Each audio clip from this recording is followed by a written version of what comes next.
The remains of the Serpent Bearer. I have gone into many different directions in the past.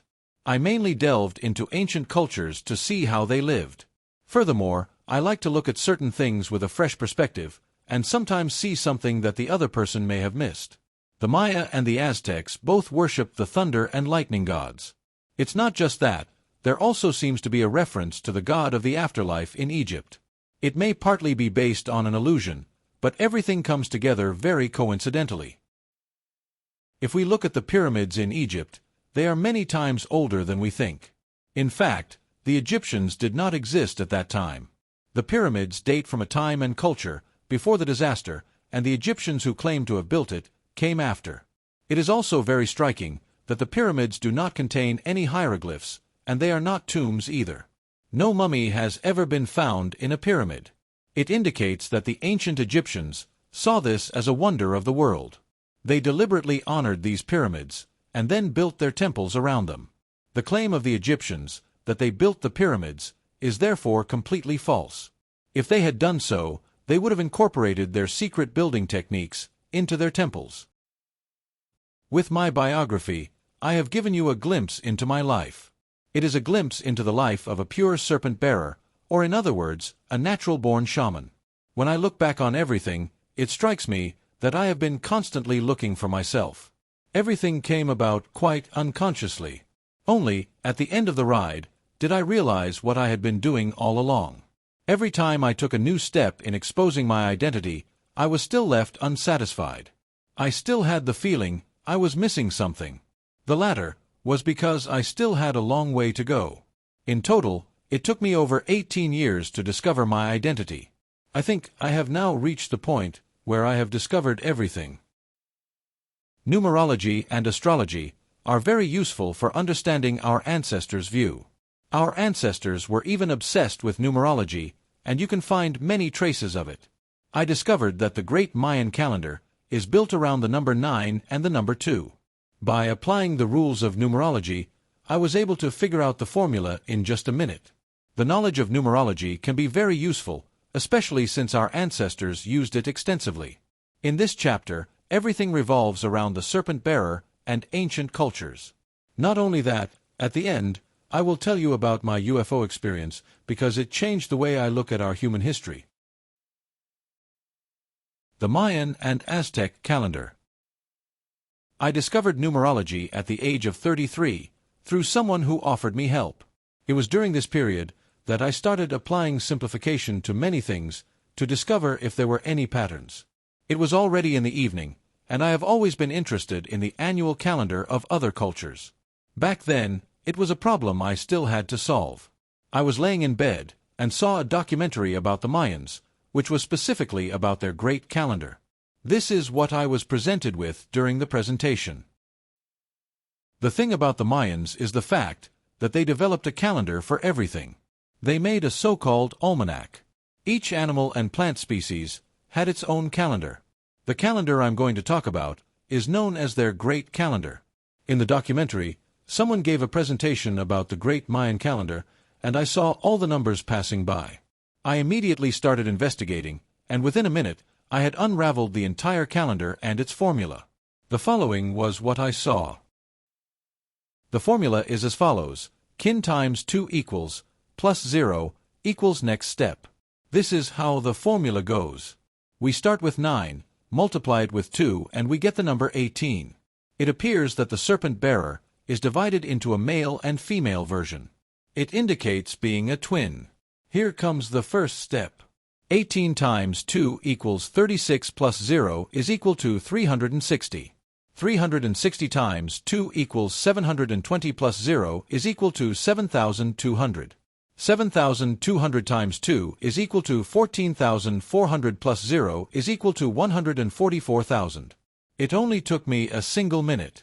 As you can see, the knowledge of numerology is still very valuable.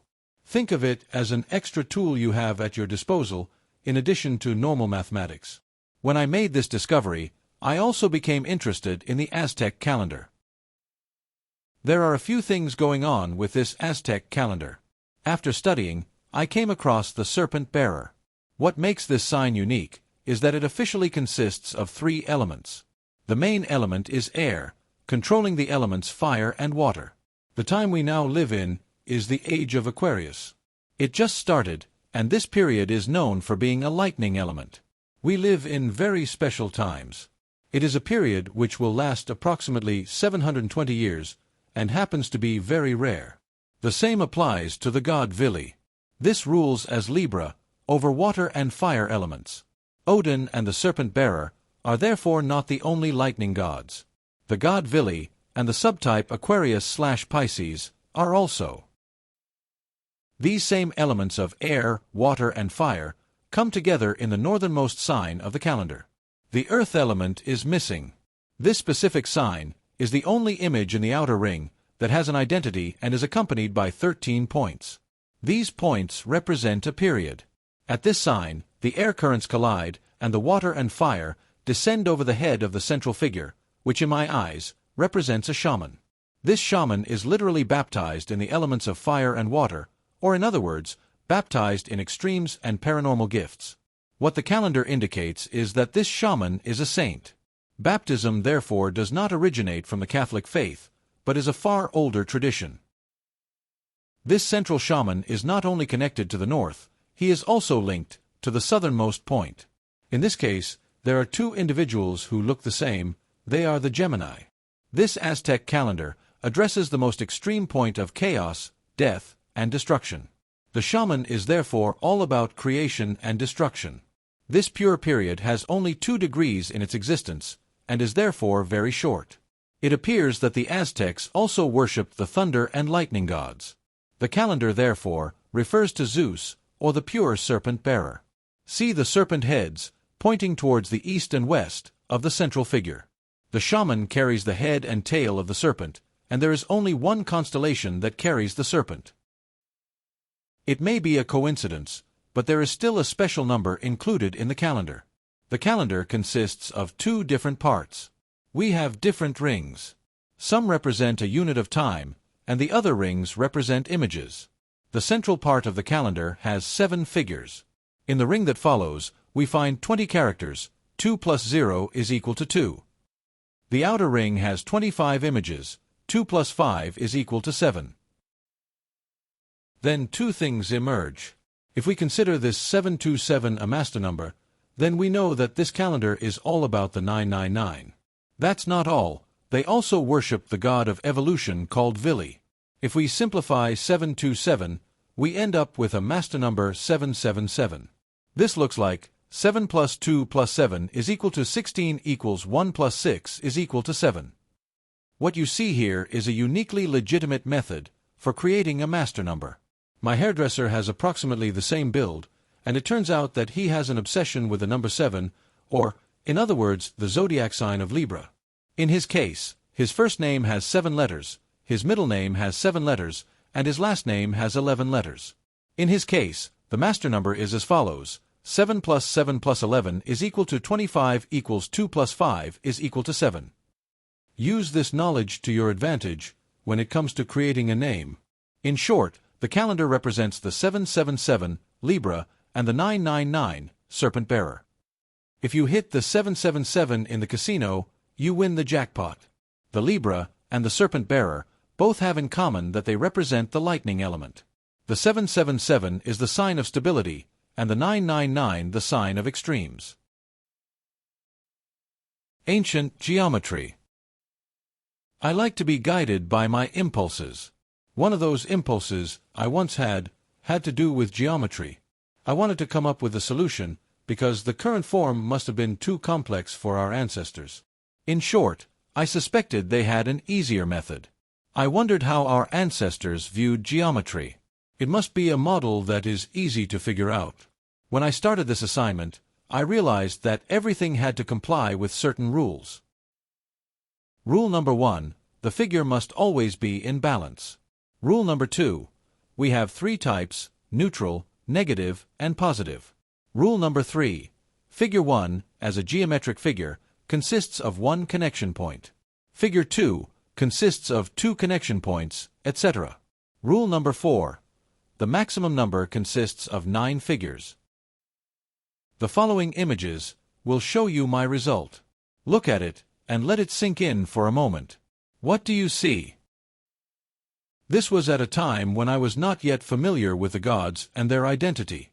When I was busy solving geometry, I ran into a problem. I used the rule of dualism, and realized that with uneven numbers, the symbol is out of balance. In such a case, I add the neutral marble. There is also an ancient hint. The rumor goes that life in the universe started at the third step. It refers to Odin bringing life to the universe. This is also the step where all three gods, for the first time, come together as one. If you want to understand the geometric symbols, start at step 3. There is also something else going on. We have seen, with the Aztecs, that they pray to the lightning gods. In this case, it is Libra and Serpent Bearer. Libra stands for stability, balance, and equilibrium. In this case, we are only dealing with 9 entities, and not 13. In this case, the number 5, Leo, forms the point of stability, balance, and equilibrium. The Egyptians praised Leo and the Serpent Bearer. Now that I have shown you the results, did you notice? From step 3 to step 9, we are shown the construction plans of an Egyptian pyramid. Step 1. The circle is the sign of infinity. Step 2. The all-seeing eye. Step 3. The first step of creation. Side view of a pyramid. Step 4. The bottom view of a pyramid. Step 5. The top view of a pyramid. Step 6. Tetrahedron. Fold this figure together, and you get one of the 4 cornerstones of a pyramid. See Figure 5. Step 7. Building block of a pyramid. Step 8. Expanded pyramid. Step 9. The top view of an 8-sided pyramid. Each pyramid symbolizes a lion. It corresponds to the original shape of the Sphinx. There is one pyramid that differs because it has 8 sides. It is geometric figure 9, and represents the Serpent Bearer. At 9 units, Leo represents the point of ultimate balance and equilibrium, replacing the function of Libra. With Leo, everything revolves around loyalty, leadership, and service. It is the symbol of the king. In the distant past, the Serpent Bearer was known as a constellation. Today, this is no longer recognized. However, if you want to unravel the mystery surrounding the pyramids, you need to be aware of these 13 constellations and their order. The Serpent Bearer used to be the most sacred sign that existed. It is all about hidden knowledge and wisdom, and as you may know, knowledge is power. The pyramids hide a certain frequency, which you can only notice when you look at the map, in combination with geometry. There are 6 small pyramids of geometric figure 5. There are 2 medium-sized pyramids of geometric figure 5, and we have the Sphinx. There is a single pyramid, the largest called Cheops, represented in figure 9. Here is a calculation that goes from small to large, in combination with numerology. 6 small pyramids times figure 5 equals 30 equals 3 equals Gemini.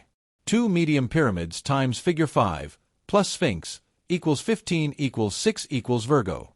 1 large pyramid, Cheops, times figure 9 equals 9 equals Serpent Bearer.